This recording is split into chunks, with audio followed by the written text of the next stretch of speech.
నమస్తే, welcome to Suman TV. నేను మీ యామ్ని. మనకి ఆగస్టు 1 నుంచి 15వ తారీఖు వరకు అసలు 12 రాశుల వారికి మంచి చెడు ఏ విధంగా ఉంటుంది, ఈ విషయాలు మనకి తెలియచేయడానికి ప్రస్తుతం మనతో ఉన్నారు ప్రముఖ జ్యోతిష పండితుడు బ్రహ్మశ్రీ నందిబట్ల శ్రీహరి శర్మ గారు ఉన్నారు. గురుగారితో మాట్లాడి ఆ విషయాల గురించి అడిగి తెలుసుకుందాం. నమస్కారం గురుగారు. వాగర్థావివ సంపృక్తౌ వాగర్థ ప్రతిపత్తయే జగతః పితరౌ వందే పార్వతీ పరమేశ్వరౌ. సదాశివసమారంభాం శంకరాచార్య మధ్యమాం అస్మదాచార్యపర్యంతం వందే గురుపరంపరాం. ఆదిత్యాయ చ సోమాయ మంగళాయ బుధాయ చ గురుశుక్రశనిభ్యశ్చ రాహవే కేతవే నమః. శృంగేరి పీఠాధిపతులకి, కంచి పీఠాధిపతులకి నమస్కారములు తెలియచేసుకుంటూ కార్యక్రమాన్ని ప్రారంభిద్దాం.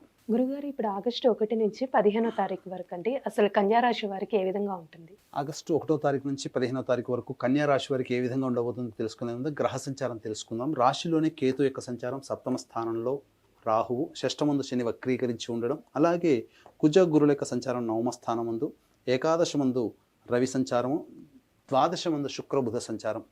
వెరసి దైవానుగ్రహం, గ్రహ సంచారము అనుకూలంగా ఉన్నటువంటి కారణం చేత గత మాసము కంటే చాలా అద్భుతంగా ఈ యొక్క కన్యా రాశి వారికి స్థితిగతులు ఉంటున్నాయి. కాబట్టి అంది వచ్చినటువంటి అవకాశాలని ఏమాత్రం కూడా మిస్ చేసుకోకండి.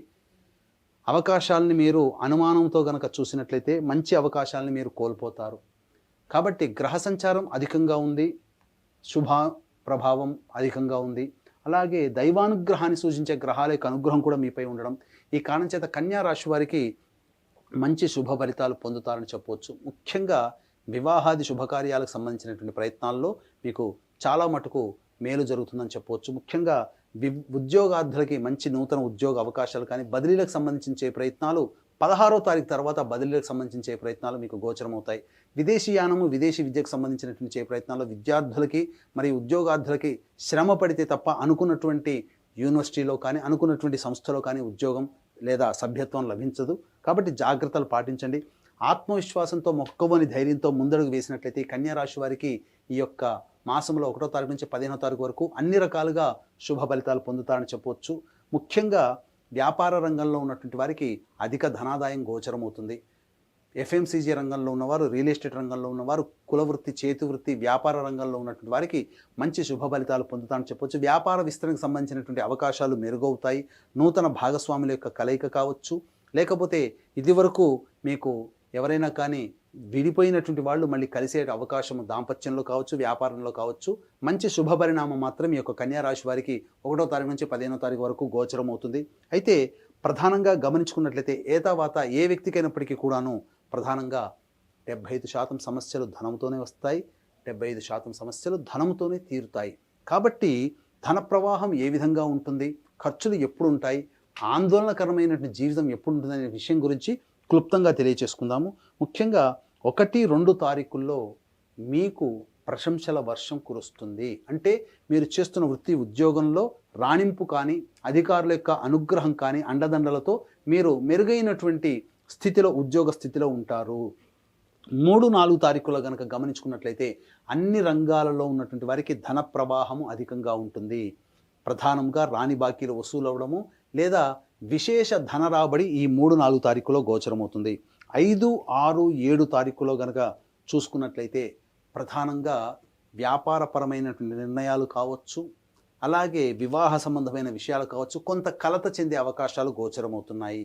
ముఖ్యంగా ఈ యొక్క 5, 6, 7 తారీఖుల్లో మానసికమైనటువంటి ప్రశాంతత లోపించడం, అధిక ధన వ్యయం అవ్వడము, కుటుంబ సభ్యుల వలన అధిక ధన వ్యయం అవ్వడం గోచరమవుతుంది. కాబట్టి జాగ్రత్తలు పాటించండి.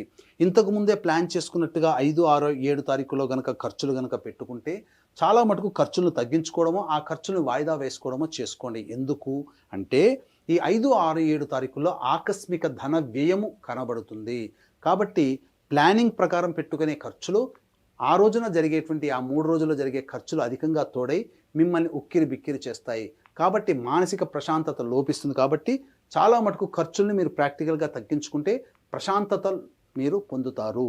ఇక 8, 9, 10 తారీఖుల్లో ప్రధానంగా మీ జీవితంలో ఒక గొప్ప మైలురాయిగా నిలిచిపోతుందని చెప్పవచ్చు. అనుకున్నటువంటి పనులు సకాలంలో పూర్తి చేసుకోవడమో, లేకపోతే పెండింగ్లో ఉన్నటువంటి పనులన్నీ పూర్తి చేసుకోవడమో, ఏదైనా ఒక మంచి పని చేశాను లేదా ఈ పని చేయడం నా జీవితంలో మంచి జరుగుతుందనే ఒక సంతృప్తితో ఈ 8, 9, 10 తారీఖుల్లో మీరు ఉంటారని చెప్పవచ్చు. కాబట్టి అధిక ధన వ్యయం, సంతోషకరమైన జీవితం, విందులు వినోదాలు కావచ్చు, బంధువులతో స్నేహితులతో లేదా పాత స్నేహితులను కలుసుకోవడమో, పాత ఉద్యోగస్తులను కలుసుకోవడమో, లేకపోతే ఇతరత్ర ఏదైనా కానీ సంతోషంతో గడిపే రోజులు 8, 9, 10 తారీఖులు అని చెప్పవచ్చు. ఇక 11, 12 తారీఖుల్లో కనుక చూసుకున్నట్లయితే ప్రధానంగా కుటుంబ సభ్యులతో కొంత వాగ్వివాదాలు చోటు చేసుకుంటాయి. కాబట్టి అప్రమత్తతో వ్యవహరించండి. ఖర్చులు కూడా అధికంగా ఉండే అవకాశము, కంటికి సంబంధించిన సమస్యలతో ఇబ్బంది పడడం, మీ యొక్క వాక్కును ఎంత అదుపులో ఉంచుకుంటే ఈ 11, 12 తారీఖుల్లో మీరు అంత సమస్యల నుంచి మీరు బయటపడతారని చెప్పవచ్చు. కాబట్టి జాగ్రత్తలు పాటించండి. ఇక 13, 14, 15 తారీఖుల్లో అయితే మీ హితులు, సన్నిహితులు, స్నేహితుల యొక్క ప్రభావం వలన చాలా మటుకు సమస్యల నుంచి మీరు బయటపడతారు. అలాగే అంది వచ్చినటువంటి అవకాశాలను మీరు అందిపుచ్చుకోవడం ద్వారా మీకు మెరుగైనటువంటి జీవితం మీకు గోచరం అవుతుంది. రాని బాకీలు వసూలు అవుతాయి. ఇక ఈ వ్యక్తుల నుంచి మనకు డబ్బు రాదు అనుకున్నటువంటి సందర్భంలో మీకు ఆ వ్యక్తుల నుంచి సమాచారం వచ్చి కొంత డబ్బు మీకు చేరుతుంది. ఏ విధంగా చూసినప్పటికీ ఈ 13, 14, 15 తారీఖుల్లో మీకు ఆనందదాయకమైనటువంటి పరిస్థితులు గోచరమవుతాయి. అధిక ధన రాబడి గోచరమవుతుంది. కాబట్టి ఏతావాత గ్రహ సంచార ప్రభావము, దైవానుగ్రహం సంపూర్ణంగా ఉన్నటువంటి కారణం చేత అన్ని రంగాలలో ఉన్నటువంటి వారికి మనోవాంఛము తీరుతుంది. ముఖ్యంగా 5, 6, 7, 11, 12 తారీఖుల్లో ప్రశాంతమైనటువంటి జీవితాన్ని పొందడము, లేదా తీసుకునేటువంటి నిర్ణయాలకి 1కి 2 సార్లు ఆలోచించే పెద్దల యొక్క సహాయ సహకారాలతో ముందడుగు వేస్తే చాలా మటుకి 1 నుంచి 15వ తారీఖు వరకు ఈ యొక్క కన్యా రాశిలో జన్మించినటువంటి వారికి సంపూర్ణమైనటువంటి ఆనందదాయకమైన జీవితంగా చెప్పవచ్చు. అయితే ఏ వ్యక్తికైనప్పటికీ కూడాను దైవానుగ్రహం తప్పనిసరి. ఇట్టి దైవానుగ్రహం ఉంటేనే అన్ని రంగాలలో మనం ముందడుగు వేస్తాం. కాబట్టి ఇట్టి దైవానుగ్రహం అందరికీ అందించాలనేటువంటి సదుద్దేశంతో ఆదివారం అమావాస్య పుష్యార్క యోగము కలిగినటువంటి అలభ్య పుణ్యతిథి ఆగస్టు 4వ తారీఖు రోజున సిద్ధక్షేత్రమైనటువంటి శ్రీశైల క్షేత్రంలో గత జన్మ కర్మదోష నివారణకి, ఇప్పుడు మన సమస్యలు ఎదుర్కొంటున్నామంటే గత జన్మ కర్మదోషమే. మనం సమస్యలు ఎదుర్కొంటున్నామంటే శాపాలు తెలిసో తెలియకో ఇతరులను ఇబ్బంది పెట్టడమే. కాబట్టి శాప నివృత్తి హోమాలతో పాటు కర్మదోష నివారణ హోమాలతో పాటుగా విద్య, వివాహ, ఉద్యోగ, దాంపత్య, సంతాన, అనారోగ్య సమస్యల నివారణకి 18 రకాల హోమాదులతో పాటు వృషభ, మిథున, కర్కాటక, సింహతుల, వృశ్చిక, మకర, కుంభమీన రాశుల్లో జన్మించిన వారికి శనిదోష నివారణ హోమాలు పర్ హెడ్ కేవలం 1500 రూపాయలకి మీ యొక్క గోతనామాలతో చేయించడం జరుగుతుంది. అలాగే ప్రతి నెల ఒక్కొక్క పుణ్యక్షేత్రంలో మీ కుటుంబ సభ్యుల గోతనామాలతో కూడా నమోదు చేసుకునే అవకాశం ఉంది. కాబట్టి అవకాశం ఉన్న వాళ్ళు కార్యక్రమ తదనంతరం కాంటాక్ట్ చేసి పూర్తి వివరాలు తెలుసుకోవచ్చు. గురుగారు, ఇప్పుడు కన్యా రాశి వారికి అంటే ఇంకా మెరుగైన ఫలితం రావాలంటే అసలు ఎలాంటి పరిహారం చేయాలండి?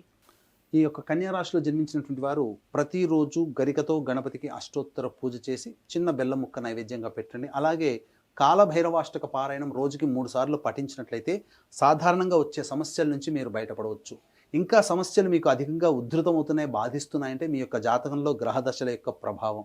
కాబట్టి దగ్గరలోని మంచి ఉపాసనా పరులైనటువంటి జ్యోతిష పండితులను సంప్రదించి వారి సలహాలు, సూచనలు కనుక పాటించినట్లయితే భవిష్యత్తులో వచ్చే సమస్య నుంచి కూడా మీరు బయటపడతారని చెప్పడంలో ఏమాత్రం సందేహం లేదు. గురుగారు, ఇప్పుడు ఆగస్టు 1 నుంచి 15వ తారీఖు వరకు అండి అసలు కన్యా రాశి వారికి ఏ విధంగా ఉంటుంది, ఎలాంటి పరిహారం చేసుకోవాలి, ఈ విషయాలు మాకు తెలియజేసినందుకు ధన్యవాదాలండి. సర్వం శ్రీ ఉమామహేశ్వర పరబ్రహ్మార్పణమస్తు.